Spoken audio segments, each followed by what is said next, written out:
Le livre de Smart Job, comme chaque semaine, réussir sa prise de fonction. On est tous entrés un jour dans une entreprise et c'est vrai que ça n'avait jamais été adressé dans un livre, écrit, raconté, décrypté. Et c'est Arnaud Delphin qui est avec nous, l'auteur de ce livre. Bonjour Arnaud. Merci, bonjour Arnaud. Les 100 premiers jours du manager, du dirigeant et de l'entrepreneur. Le livre est très riche, vous êtes coach, vous accompagnez des dirigeants et on est très heureux de vous accueillir.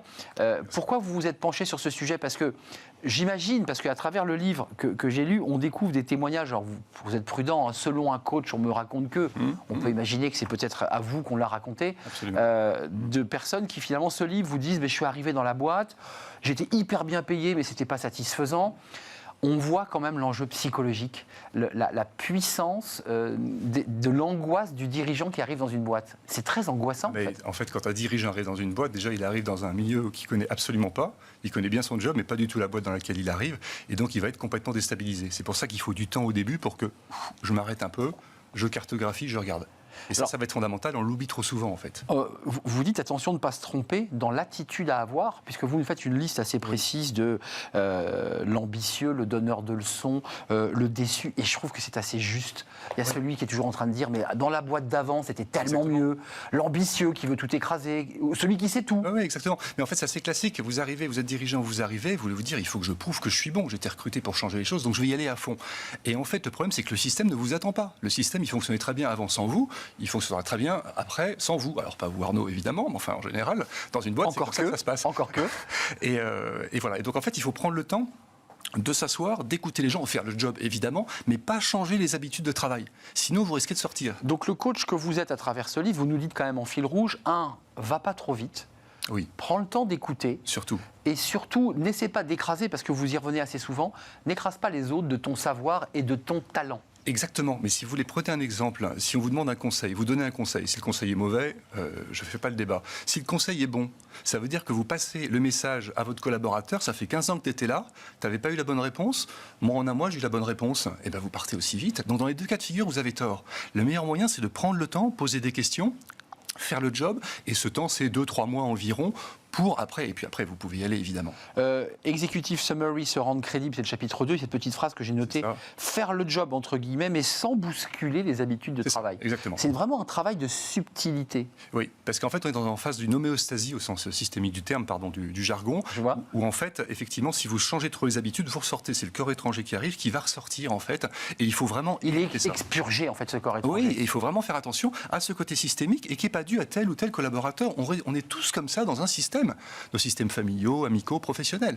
Vous évoquez, alors il y a des encadrés, parce que le livre, évidemment, travaille sur l'aspect psychologique, les profils psychologiques ou les attitudes. Oui, puis vous revenez aussi sur ce qu'attend de vous l'employeur. Oui. Là aussi, c'est compliqué parce qu'on est directeur général, on a un conseil d'administration, on a un COMEX, on est observé par le bas et on est observé par le haut. Oui. Comment on fait là ? Oui, on est observé par les deux et en plus, même dans le COMEX, il y a des jeux de pouvoir qui vont se mettre automatiquement. Si un COMEX, il n'y a pas de jeu de pouvoir, je veux bien qu'on en parle, mais j'en connais pas en tout cas. Et donc en fait, ces jeux de pouvoir, il va falloir les cartographier. Et très souvent, les dirigeants, quand ils arrivent de l'extérieur ou encore plus quand ils viennent de l'intérieur et qu'ils sont montés, ils connaissent rien aux jeux de pouvoir. Très souvent, pas toujours heureusement. Et là, il faut des outils pour faire cartographier. Le conseil que vous nous donnez à travers ce livre, c'est aussi d'observer, au-delà des humains, parce qu'il faut écouter et observer, c'est de s'immerger dans l'organisation, ce qui n'est pas toujours simple. Non.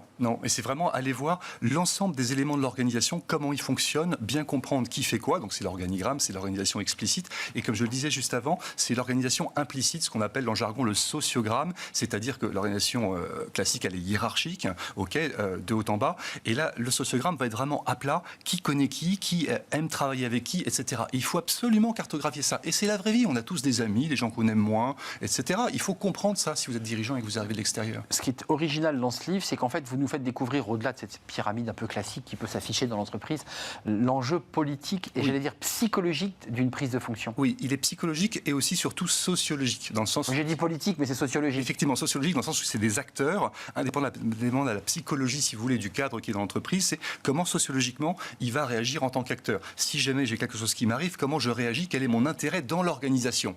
Ça veut dire que c'est contrairement à ce qu'on peut imaginer, une prise de fonction les 100 premiers jours, ils ne sont pas gagnés. Non. C'est un défi professionnel, mais c'est aussi un défi d'attitude, de soft skills. Mais c'est un défi d'attitude, en fait. Il y a près de la moitié en fait, des prises de fonction. Les personnes arrivent 18 mois après leur recrutement. Et bien en fait, c'est en situation d'échec. La DARES le confirmait encore en début d'année, si vous voulez. Toutes les statistiques sont là. Et quand on parle des difficultés de recrutement qui sont évidentes, vous en parlez aussi sur d'autres émissions sur votre chaîne, il est hyper important de sécuriser ces recrutements ou cette mobilité interne. Oui, parce que juste fondamental. Sous votre livre, et c'est intéressant de s'y pencher, c'est qu'il y a quand même un enjeu de coût pour une entreprise. Parce que chasser un patron de business unit, c'est un an de chasse, c'est un cabinet, enfin c'est un coût. C'est un coût chiffré et c'est un coût induit non chiffré qui est que si ce directeur de business unit y part, et ben en fait la cohésion d'équipe, je ne vous raconte pas. Vous voyez, une fois, deux fois, vous imaginez le message que vous passez. Et ça, vous ne pouvez pas le quantifier. Oui, et puis ça montre aussi que l'écosystème de l'entreprise n'est pas capable de se remettre en question. C'est ça. Et ce coût n'est pas quantifiable, mais il existe, il est réel. Merci d'être venu sur ce plateau. Lisez ce livre parce que ce livre n'avait jamais été écrit, sincèrement, en benchmarkant un tout petit peu. Ce sujet-là n'avait jamais été traité. C'est pour ça qu'on le met en valeur aujourd'hui. Réussir sa prise de fonction, Arnaud Delphin. Les 100 premiers jours du manager, du dirigeant et de l'entrepreneur, c'est chez Duno.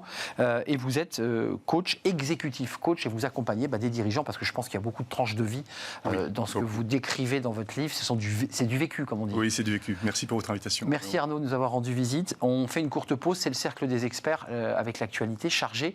On va revenir sur cette étude. Alors, elle est parfois un peu critiquée, sens à l'ouvrage, qui est une photographie de la situation du travail aujourd'hui.